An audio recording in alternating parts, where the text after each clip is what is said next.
नमस्कार दोस्तों, आप सभी का फिर से स्वागत है हमारे YouTube चैनल नवजोइन क्लासेस में। तो आज मैं फिर से आप सभी के सामने आ गया और हमारा जो एग्रीकल्चर सब्जेक्ट है उसके बारे में मैं आज आपको एग्रीकल्चर के लिए जो सामान्य जानकारी है, नॉर्मल जानकारी है, उसके बारे में बताऊंगा। तो इसमें मैं आपको चलिए स्टार्ट करते हैं। तो स्टार्ट करने से पहले मैं ये बता देता हूँ कि जो भी नए हैं वो चैनल को सब्सक्राइब ज़रूर कर लें और वीडियो को लाइक करें, कमेंट करें, शेयर करें। तो हम आज बात करते हैं एग्रीकल्चर के सामान्य जानकारी के बारे में। तो एग्रीकल्चर है, इसे हम क्या कहते हैं? कृषि कहते हैं। कृषि ये किससे बना हुआ है? कृषि शब्द ये है संस्कृत के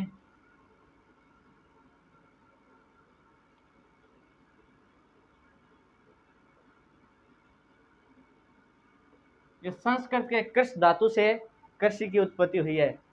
तो आप ये पूछेंगे कृष का क्या अर्थ होता है? संस्कृत जो कृष धातु है उसका अर्थ होता है खींचना, जोतना और बुआई करना। ठीक है दोस्तों, तो ये जो कृषि की मैंने आपको बताया संस्कृत के कृष धातु से बना है जिसका अर्थ होता है खींचना, जोतना या बुआई करना। ठीक है, तो जो ये कृषि सबसे पहले जो कृषि बोर्ड है, भारतीय कृषि बोर्ड की स्थापना कब हुई थी? सबसे पहले भारतीय कृषि बोर्ड की स्थापना हुई थी सन 1904 में। ठीक है, और इसके बाद में 1905 में पूसा नाम की संस्था थी। पूसा इसको हम कहते हैं फिफ्स ऑफ यूएसए। इसे हम फिफ्स ऑफ यूएसए क्यों कहते हैं कि जो पूसा संस्थान थी इसकी स्थापना 1905 में हुई थी। इसकी स्थापना हुई थी दरभंगा बिहार में।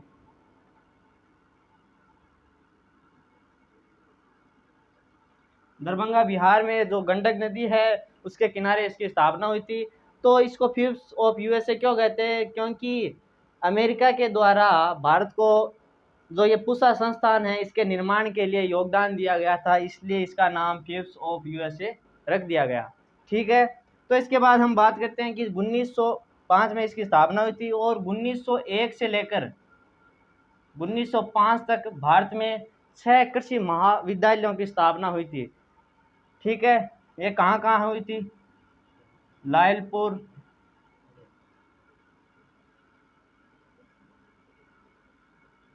कोयम्बटूर,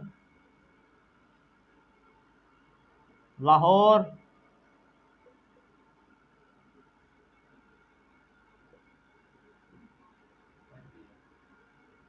काशी जिसे हम बनारस भी कहते हैं, और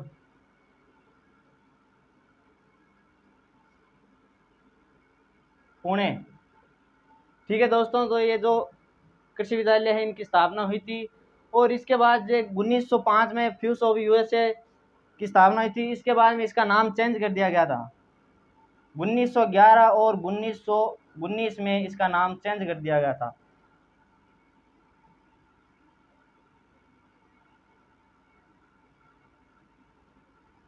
IIAR और IARI इसका नाम रख दिया गया था। IIAR क्या है? Indian institute of agriculture research. ठीक है, IARI Indian agriculture research institute, भारतीय कृषि अनुसंधान संस्थान, इसका नाम 1919 में रख दिया गया। ठीक है दोस्तों, तो 1919 के बाद में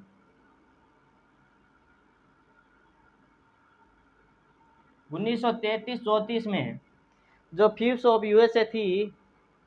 ठीक है दोस्तों, इस यहाँ पर ये मैंने बताया था कि दरभंगा बिहार में स्थापित थी। तो यहाँ पर जो गंडक नदी है उसके किनारे थी उसके कारण क्या यहाँ पर बाढ़ आ गई थी। बाढ़ आने के कारण ये जो पूसा संस्थान है यहाँ से नष्ट हो गई थी।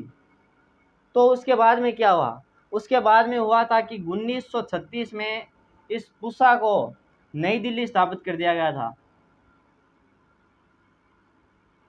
कहाँ स्थापित कर दिया गया? नई दिल्ली में स्थापित कर दिया। उसके बाद इसका नाम पड़ गया था भारतीय कृषि अनुसंधान संस्थान। ठीक है, ये नाम कब पड़ा था? इसका नाम पड़ा था 1936 में, भारतीय कृषि अनुसंधान संस्थान। ठीक है दोस्तों, मैं ये रफ कर रहा हूँ।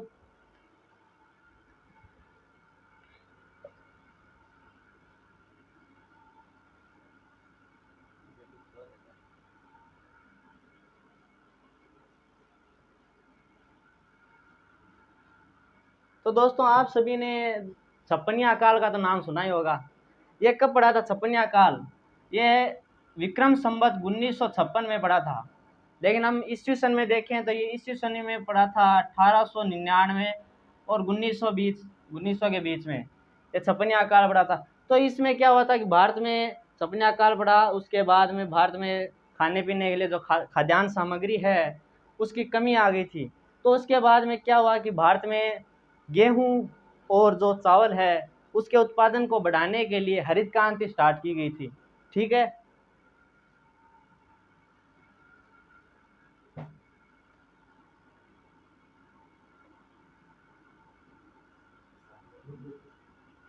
हरित क्रांति, भारत में हरित क्रांति किसके द्वारा स्टार्ट की गई थी? भारत में हरित क्रांति की शुरुआत की थी डॉक्टर एम.एस. स्वामीनाथन के द्वारा। और जो विश्व में हरित क्रांति हुई थी,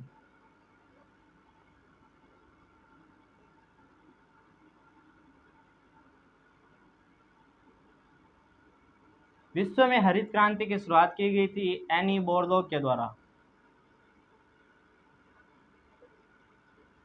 ठीक है दोस्तों, एनी बोरलॉग, ये इनको 1970 में नोबेल पुरस्कार भी मिला था विश्व में हरित क्रांति की शुरुआत करने के लिए। और ये जो एनी बोरलॉग है ये 1963 में ये भारत का भ्रमण भी किया था। हरित क्रांति की शुरुआत हुई थी भारत में 1966-67 में। ठीक है, तो इसमें क्या हुआ था, इसमें गेहूं और जो चावल है उसके उत्पादन को बढ़ाया गया था। और इसमें जो गेहूं है, गेहूं के लिए जो बोनी किस्में हैं उनको लाया गया था।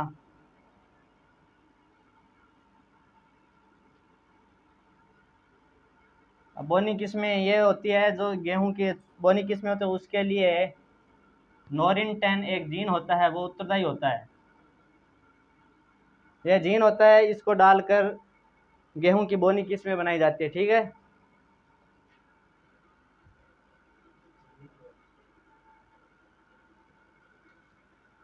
अब 1966 में जब भारत में हरित क्रांति हुई थी, उस वक्त भारत अपने आप में एक आत्मनिर्भर भारत बन चुका था, क्योंकि इस समय गेहूं और चावल का उत्पादन बहुत ज़्यादा बढ़ा था।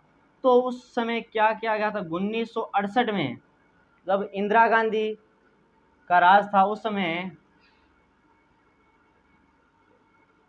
क्या हुआ था, ये आप इसे मोस्ट भी मान सकते हैं। इंदिरा गांधी ने जो डाक टिकट जारी किया था, वो हो क्या, उन्होंने अपने डाक टिकट जो जारी किया था भारत में, तो उसमें जो गेहूं है, गेहूं के ऊपर डाक टिकट जारी किया गया था। उसमें जो टिकट आती थी उस पर गेहूं का हरित क्रांति का चित्र बना हुआ था। ठीक है दोस्तों, तो इन्होंने ये काम किया था 1968 में, इंदिरा गांधी ने ये काम किया था।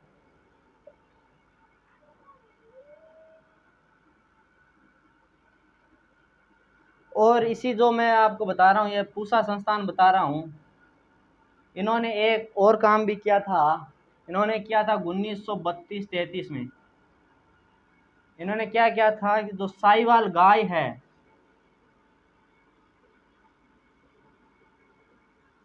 साहिवाल गाय की नस्ल तैयार की थी। आप सभी जानते होंगे कि जो ये साहिवाल गाय है विश्व में किस नाम से प्रसिद्ध है? इसे एक अलग नाम लोला भी कहते हैं। ठीक है, और ये किस कारण प्रसिद्ध है? ये जो साहिवाल गाय है विश्व में सबसे मीठा दूध इसका ही होता है।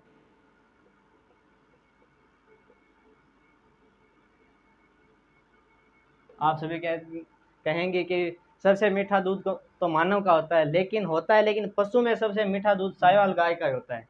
ठीक है,